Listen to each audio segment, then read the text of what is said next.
Hi dear students, today we are learning about next chapter, chapter 15, Insurance. Introduction. Uncertainty is inherent in human life. So uncertainty is inherent in human life na meaning என்ன அப்படின்னு பார்த்தா மனிதனுடைய வாழ்க்கை நிலையற்றது.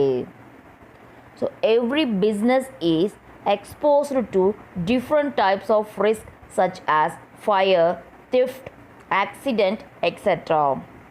Some of the risk can be transferred to specified institution known as insurance companies. Insurance substitute this uncertainty by providing financial compensation. Insurance is nothing but specialization of risk. Insurance companies indemnify the loss of the insured.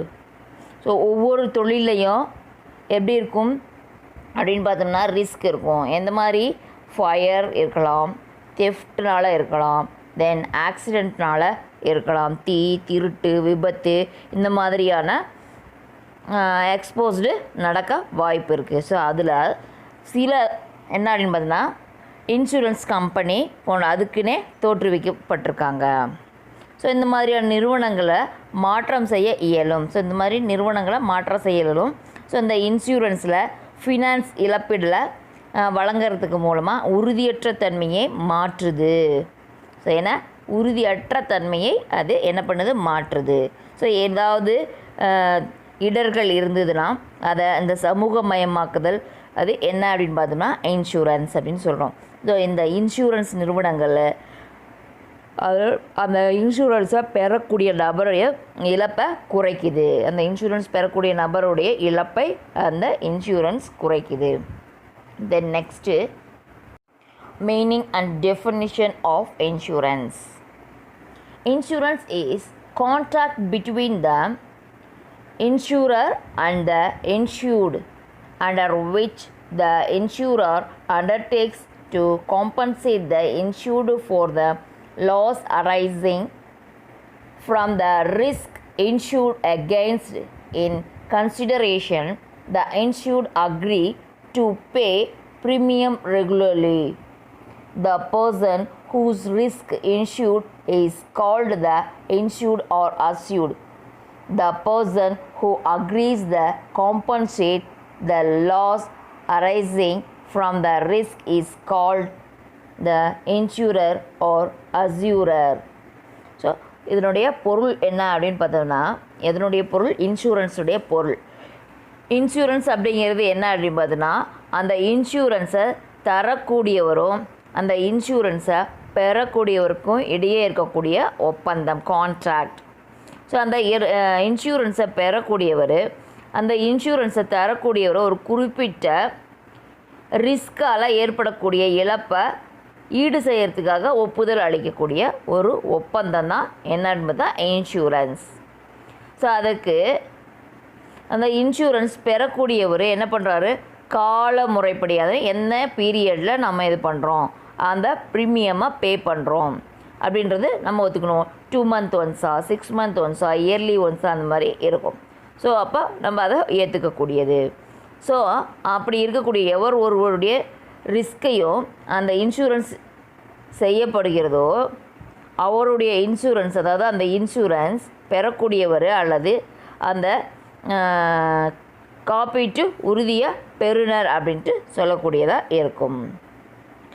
தென் அதே மாதிரி என்ன அப்படின்னு பார்த்தோம்னா எவர் ஒருவர் அந்த ரிஸ்கை ஏற்பட்டிருக்கும்போது அதனால் ஏற்படக்கூடிய இழப்பை ஈடு செய்கிறதுக்கு ஒப்புக்கொள்கிறாரோ, ஸோ இது மூலமாக எனக்கு இவ்வளோ லாஸ் ஆகிருக்கு அப்படின்னு சொல்லும்போது அந்த லாஸை யார் ஏற்றுக்கிறாரோ அவர் தான் யார் அப்படின்னு பார்த்தோம்னா இன்சூரர் அப்படின்ட்டு நம்ம சொல்கிறோம். அந்த ஒப்பந்தம் அளிப்பவர் என்று நம்ம சொல்கிறோம்.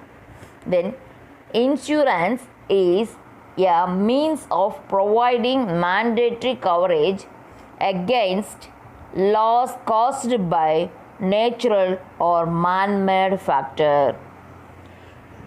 இன்சூரன்ஸ் அப்படிங்கிறது என்ன அப்படின்னு பார்த்தீங்கன்னா இயற்கையாக அல்லது மனிதனால் உருவாக்கப்பட்ட ஒரு காரணங்களால் ஏற்படக்கூடிய நேச்சுரலாக ஏற்படக்கூடிய லாஸ் அப்படின்ட்டு சொல்கிறது. Then next definition.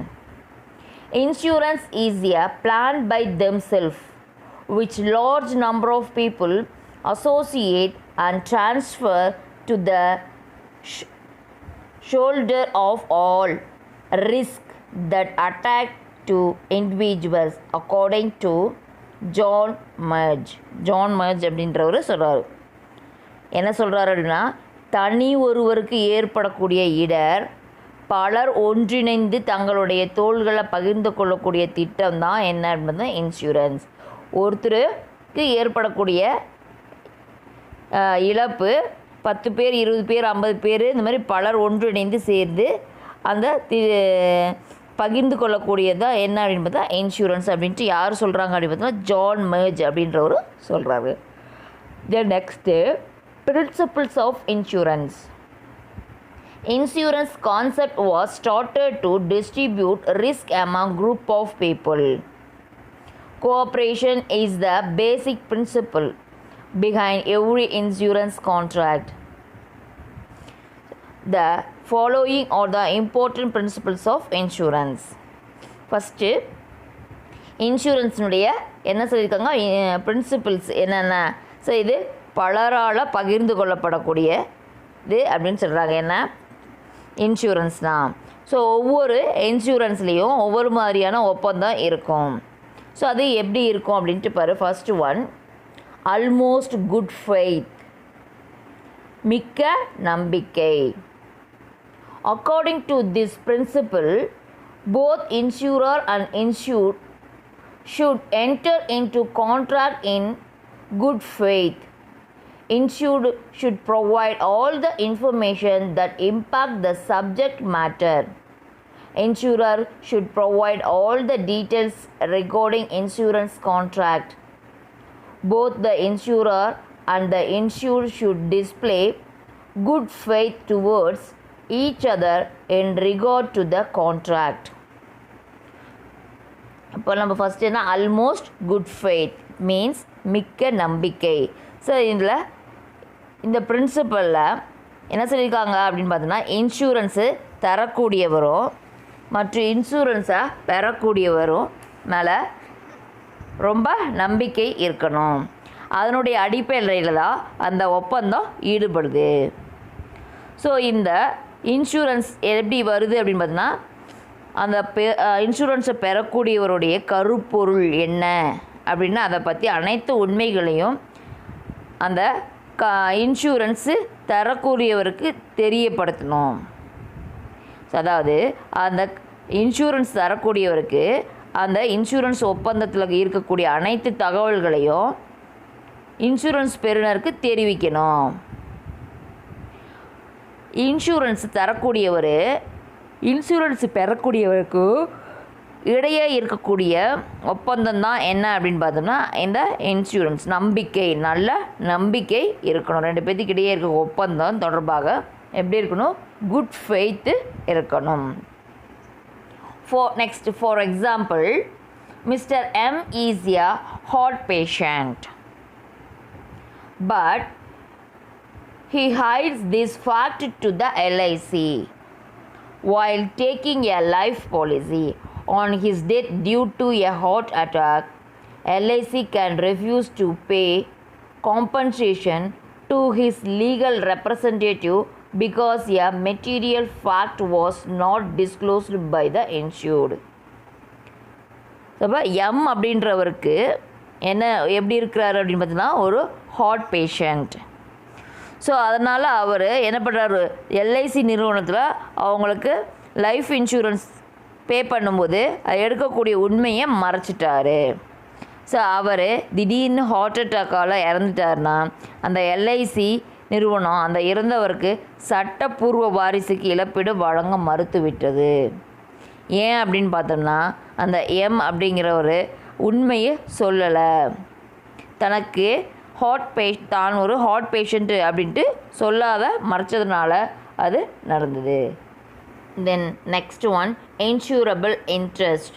the insured must have an insurable interest in the subject matter of insurance. Insurable interest means some peculiar interest in the subject matter of the insurance contract. The insured must have an interest in the preservation of the thing or life insured, so that they will suffer financially on the happening of the event against which they are insured. For example, a businessman has insurable interest in his stock of goods. So next நம்ம என்ன பார்த்துட்ருக்கோம் அப்படின்னு பார்த்தீங்கன்னா இன்சூரபிள் interest. காப்பீடு பெரு நலன், காப்பீடு பெறதுனால எண்ணக்கூடிய நலன் இருக்குது. ஸோ இன்சூரன்ஸு ஒரு அதை பெறுறாங்க அப்படின்னம்னா அது என்ன பண்ணுறாங்க அப்படின்னு பாரு. இன்சூரன்ஸ் பெறுநருக்கு, இன்சூரன்ஸ் யார் பெற்றுக்கிறாங்களோ அவங்களுக்கு அந்த இன்சூரன்ஸ் செய்யப்படக்கூடிய கருப்பொருள் எது மூலமாக எப்படி இன்சூரன்ஸ் பண்ணுறாங்களோ அதன் மீது அந்த இன்சூரன்ஸ் பெருநலன் இருக்க வேண்டும். ஸோ அந்த இன்சூரன்ஸ் பெருநலன் அப்படிங்கிறது என்ன அப்படின்னு பார்த்தீங்கன்னா காப்பீடு, அதாவது இன்சூரன்ஸ் செய்யக்கூடிய கருப்பொருள் மீது நிதி சார்ந்த அக்கறை இருத்தலை குறிக்கக்கூடியது. நிதி, அதாவது ஃபைனான்ஸ் சார்ந்த அக்கறையை அது குறிக்கக்கூடியதாக இருக்கும். ஸோ அந்த இன்சூரன்ஸ் செய்யக்கூடிய சொத்து இருப்பதால் காப்பீடு பெறுநருக்கு பயனும், அந்த இன்சூரன்ஸு அதை பெறக்கூடியவங்களுக்கு பயனும், அந்த சொத்து இல்லாமல் போவதால் இழப்பும் அடைவராக இருந்தால் அவருக்கு அந்த சொத்து மீது அந்த இன்சூரன்ஸு பெறக்கூடிய நலன் இருப்பதாக பொருள். அந்த சொத்து மீது அவர் என்ன பண்ணலாம், இன்சூரன்ஸ் பெறலாம். For example, a businessman has insurable interest in his stock of goods. ஒரு வியாபாரி தன்னுடைய வியாபாரத்துக்கு வைத்திருக்கக்கூடிய ஸ்டாக்குக்கு அவர் என்ன பண்ணலாம், இன்சூரன்ஸு பண்ணி அதை பலனை அடைஞ்சிக்கலாம். தென் நெக்ஸ்ட் ஒன் indemnity, அதாவது ஈட்டுறுதி. Indemnity means security or compensation against loss or damages. In insurance, the insured would be compensated with the amount equivalent to the actual loss and not the amount exceeding the loss. This principle ensures that the insured does not make any profit out of the insurance. This principle of indemnity is applicable to property insurance alone. So ஒருவருக்கு ஏற்பட்ட உண்மையான நஷ்டத்தை ஈடு செய்கிறது என்ன அப்படின்னு பார்த்தோம்னா இந்த இன்டிமினிட்டி. ஸோ அந்த இன்சூரன்ஸை பெறக்கூடியவருக்கு உண்மையில் எவ்வளோ இழப்பு ஏற்பட்டதோ அந்த இழப்புக்கு ஈடான தொகை மட்டுமே இழப்பீடாக அளிக்க வேண்டும். ஸோ அந்த இழப்பை விட கூடுதலான தொகை வழங்க முடியாது. ஸோ அந்த இன்சூரன்ஸ் மூலமாக அந்த இன்சூரன்ஸ் பெறக்கூடியவர் ஆதாயம் எதுவும் அடைந்து விடக்கூடாது. ஸோ எதுவும் லாபம் அடைஞ்சிடக்கூடாது. இதுதான் இதனுடைய தத்துவம். ஸோ இந்த பிரின்சிபிள்ஸில் அந்த சொத்து அது இன்சூரன்ஸ் மட்டுமே பொருந்தும். அதில் இருக்கக்கூடிய சொத்து எது, it is applicable to property insurance alone, அதுக்கு மட்டும்தான் அது இன்சூர் ஆகும். For example, a business man get his stock of goods insured for ₹5 lakh. If the goods are destroyed by the fire, the insurance company will be liable to pay compensation for the loss caused to the insured. However, maximum compensation shall be 5 lakhs even if loss is more than this. So அப்போ example என்ன சொல்லியிருக்காங்க அப்படின்னு பார்த்தீங்கன்னா, ஒரு person தன்னுடைய ஸ்டாக்குடைய value 5 lakh இருக்குது. So அதை அவர் என்ன பண்ணியிருக்காருன்னு பார்த்தா இன்சூரன்ஸ் பண்ணியிருக்கிறாரு. திடீர்னு ஃபயர் ஆகுது. ஸோ தீ விபத்து ஏற்பட்டு அந்த ஸ்டாக் எல்லாமே அழிஞ்சிருச்சு. அப்படின்னு வச்சுக்கோங்க. ஸோ உண்மையில் எவ்வளவு இழப்பு ஏற்பட்டதோ அந்த தொகையை மட்டும்தான் இழப்பீடாக தருவார். ஆனால் இந்த இன்சூரன்ஸ் செய்த அமௌண்ட்டு உண்மையாக இழப்பு தொகையை எதுவோ குறைவோ அத்தொகை மட்டுமே இழப்பீடாக பெற முடியும். இன்சூரன்ஸ் அமௌண்ட்டோ அல்லது ஃபயர் ஆனதில் எவ்வளோ அமௌண்ட்டோ எண்டில் எந்த அமௌண்ட்டு குறைவாக இருக்கோ அந்த அமௌண்ட்டு தான் அவங்க பெற்றுக்க முடியும். Okay. The principle of indemnity is not applicable to life insurance because one cannot estimate the loss due to the death of a person. So இந்த இன்டிமினிட்டி எப்படி சொல்கிறாங்க அப்படின்னு பார்த்தீங்கன்னா இந்த ஈட்டுறுதி அப்படின்றது கோட்பாடு. இன்டிமினிட்டி அப்படிங்கிறது இது எதுக்குள்ளே அடங்காது, எதுக்கு அடங்காது, கட்டுப்பாடாது அப்படின்னு பார்த்தோன்னா இந்த ஆயுள் காப்பீட்டிற்கு பொருந்தாது. லைஃப் இன்சூரன்ஸுக்கு இது பொருந்தாது. ஏன் அப்படின்னு பார்த்தோம்னா ஒருவருடைய டெத்து அதன் மூலமாக ஏற்படக்கூடிய உண்மையான இழப்பை விட முடியாது, இழப்பை மதிப்பிட முடியாது, உண்மையான மதிப்பு அவங்களால கொண்டு வர முடியாது. தென் நெக்ஸ்ட் ஒன் காசா ப்ராக்சிமா, அண்மை காரணம். The word causa proxima means nearest cause.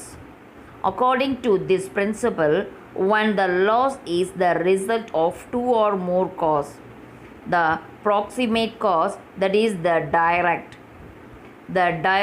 the most diamond and most effective cause of loss should be taken into consideration. The insurance company is not liable for the remote cause. So அப்போ அண்மை காரணம் Proxima. என்ன Proxima? காசா Proxima. So இது ஒரு இழப்பு ஏற்பட இரண்டோ அல்லது அதுக்கு மேலேயோ காரணங்களாக இருக்கக்கூடியதாக இருக்கும். ஸோ அதற்குரிய ரீசண்டான காரணங்கள் என்ன அப்படின்னு பார்த்தோம்னா அதை பற்றி குறிப்பிடணும். என்ன காரணம்னு சர்ச் பண்ணி குறிக்கணும். ஸோ இதுதான் என்ன அப்படின்னு பார்த்தோம்னா காசா Proxima.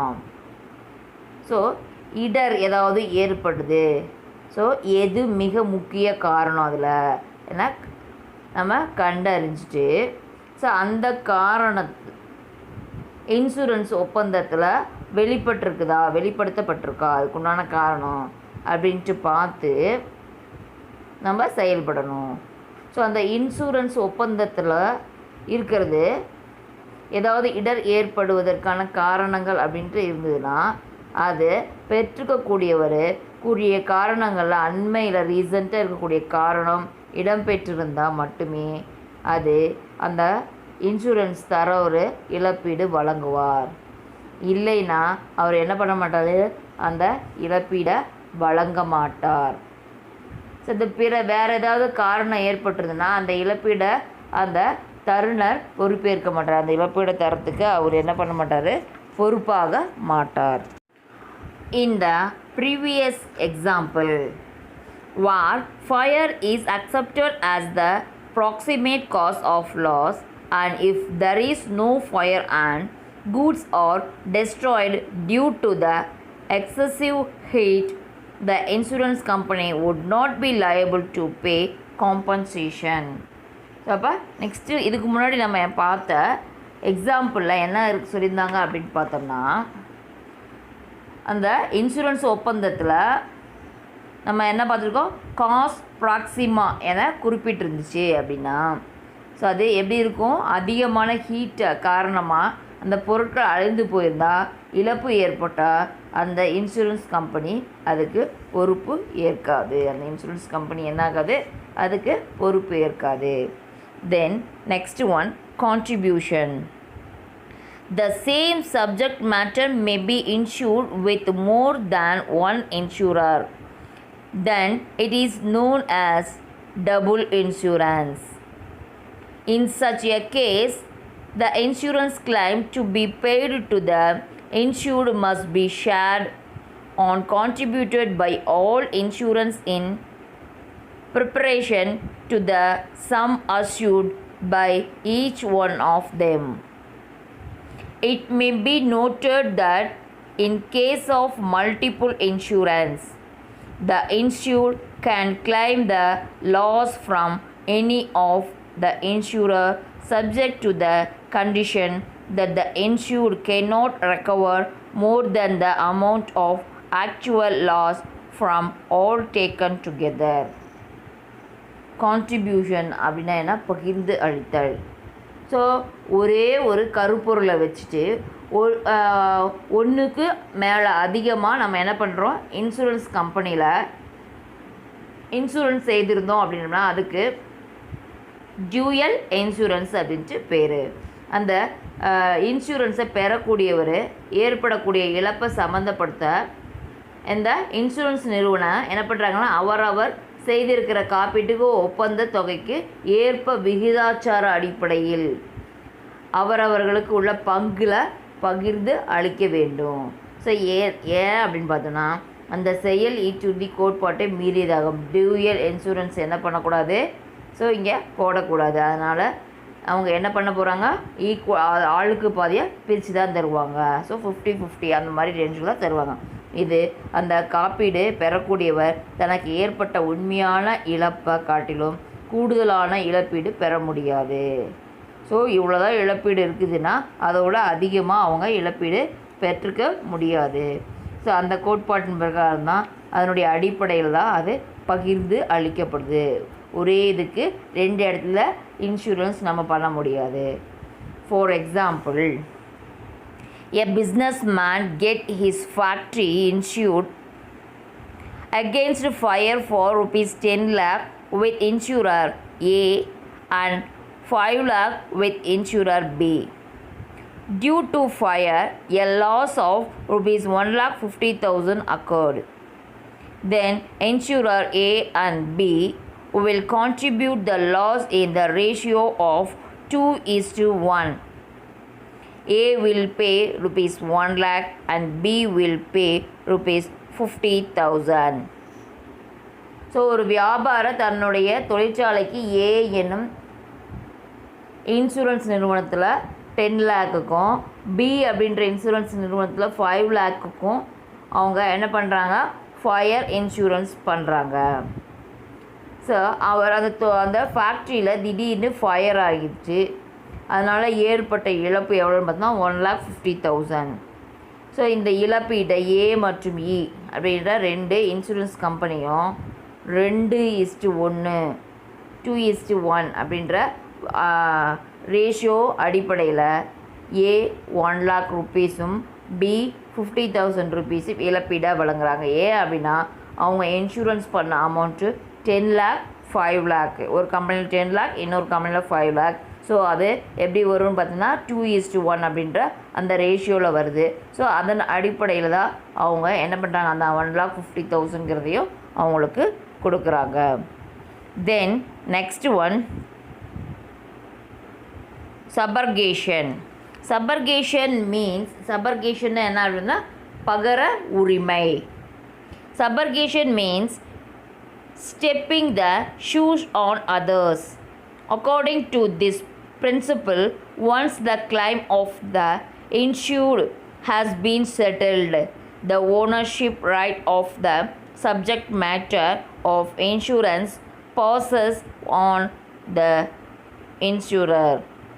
Otherwise, the insured will realize more than the actual loss, which goes against the principle of indemnity.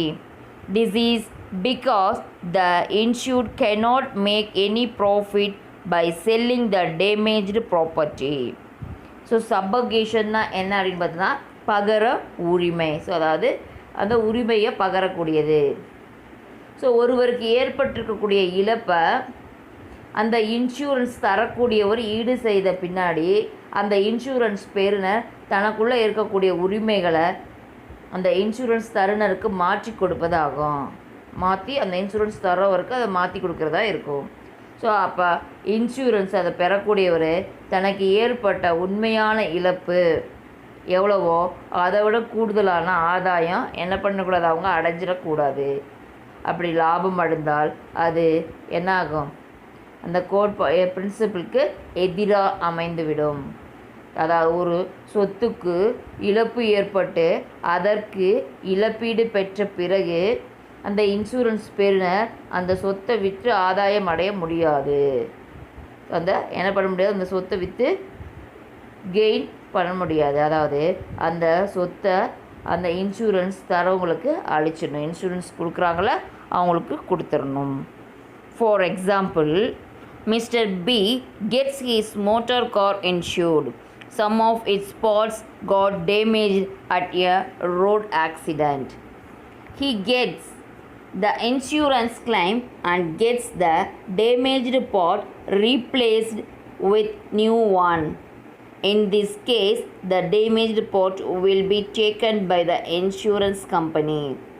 The insured has no right over the damaged parts since they had already got compensation for the damaged part. அதுக்கு example என்ன அப்படின்னா, ஒருத்தர் என்ன பண்ணுறாரு, ஒரு motor காரை வாங்குறாரு. So அதில் என்ன பண்ணுறாரு, இன்சூரன்ஸ் பண்ணியிருக்கிறாரு. ஒரு ரோடு ஆக்சிடெண்ட்டில் அந்த கார் என்ன ஆயிடுது, டேமேஜ் ஆயிடுது. ஸோ அவர் இன்சூரன்ஸ் தரக்கூடியவங்ககிட்ட என்ன பண்ணுறாரு, இழப்பீடு கேட்குறாரு. ஸோ அதை எதுக்கு, அது பெற்று சேதமடைஞ்ச பாகங்களை மாற்றி புதிய பாகங்களை பெறுறதுக்கு. ஸோ அந்த காரில் டேமேஜான பார்ட்ஸ் எடுத்துகிட்டு புதிய பார்ட்ஸு ஃபிக்ஸ் பண்ணுறதுக்கு. அதன் பின்னாடி தான் அது அந்த சேதமடைந்த பாகத்தை அவர் என்ன பண்ணணும், இன்சூரன்ஸ் நமக்கு யார் தராரோ அவங்கக்கிட்ட கொடுத்துடணும். அப்போ தான் அது நம்ம என்ன பண்ணக்கூடாது, அதை சேல்ஸ் பண்ணி அதன் மூலமாக ஏர்ன் பண்ணக்கூடாது. தென் next one, mitigation. In case of a mishap, the insured must take off all possible steps to reduce or mitigate the loss or damage to the subject matter of insurance. This principle ensures that the insured does not become negligent about the safety of the subject matter after taking the insurance policy. Insured is expected to act in a manner as if the subject matter has been insured. If appropriate steps are not taken to save the property, then the insured may not get the full compensation from the insurer. So இழப்பை மட்டுப்படுத்தக்கூடியது mitigation அப்படின்னா. So அந்த insurance பெறக்கூடியவர் அந்த insurance செய்த எதுக்கு insurance பண்ணியிருக்காங்களோ அந்த பொருளை அது விபத்துக்கு உள்ளாகும் போது அந்த இன்சூரன்ஸ் தரக்கூடியவர் ஏற்படக்கூடிய இழப்பை குறைத்தும் அல்லது மட்டுப்படுத்தவும் அதனுடைய முயற்சிகளை அதில் மேற்கொள்ளக்கூடாது. ஸோ அது காப்பீடு பெறக்கூடியவருடைய கருப்பொருள், அதுக்கு உண்டான காப்பீட்டுக்கு உண்டான திட்ட ஆவணங்கள் என்னென்ன அது எடுத்ததுக்கப்புறம் அதனுடைய பாதுகாப்பில் ரொம்ப கவனக்குறைவாகவும் இருக்கக்கூடாது. ஸோ அப்படின்னு சொல்கிறது தான் இதனுடைய பிரின்சிபலாக இருக்குது. ஸோ இந்த பாதுகாப்புக்கு தேவையான முன்னெச்சரிக்கை நடவடிக்கைகளை எடுக்காத போது இந்த விபத்தாக ஏற்பட்ட இழப்பிற்கு காப்பீடு தரக்கூடிய இழப்பீடு பெற இயலாது. ஏதாவது முன்னெச்சரிக்கை நடவடிக்கை எடுக்கலை அப்படின்னா அங்கே என்ன பண்ண முடியாது, அந்த இன்சூரன்ஸை நாம் பெற முடியாது. இதெல்லாம் தான் என்ன 7 பாயிண்ட்ஸ் இருக்குது. இந்த 7 பாயிண்ட்ஸும் தான் என்ன அப்படின்ட்டு பார்த்தோம்னா principles of insurance. Then next one for types of insurance. Insurance covers different type of risk. All contact of insurance can be broadly classified as follows. So இப்போ இன்சூரன்ஸு என்ன டிஃப்ரெண்ட் டைப்பான ரிஸ்க் இருக்குது. So அதில் என்ன அப்படின்னு பார்த்தோம்னா 2 முக்கியமாக இருக்குது. என்ன அப்படின்னு பார்த்தோம்னா life insurance or life assurance. Life இன்சூரன்ஸ்னு சொல்லலாம் அல்லது லைஃப் அஷூரன்ஸ்னு சொல்லலாம். Then next one, non life insurance or general insurance. Non life இன்சூரன்ஸ்னு சொல்லலாம் அல்லது அதை என்னென்னு சொல்லலாம், ஜென்ரல் இன்சூரன்ஸ் அப்படின்ட்டு நம்ம சொல்லலாம்.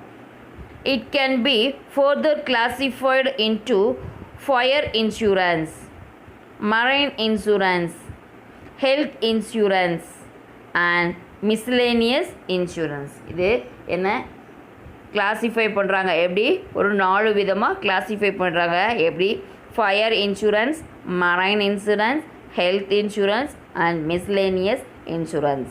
ஸோ இந்த நாளையும் நம்ம டீப்பாக நெக்ஸ்ட் கிளாஸில் பார்ப்போம். Okay dear students, we will meet in next class.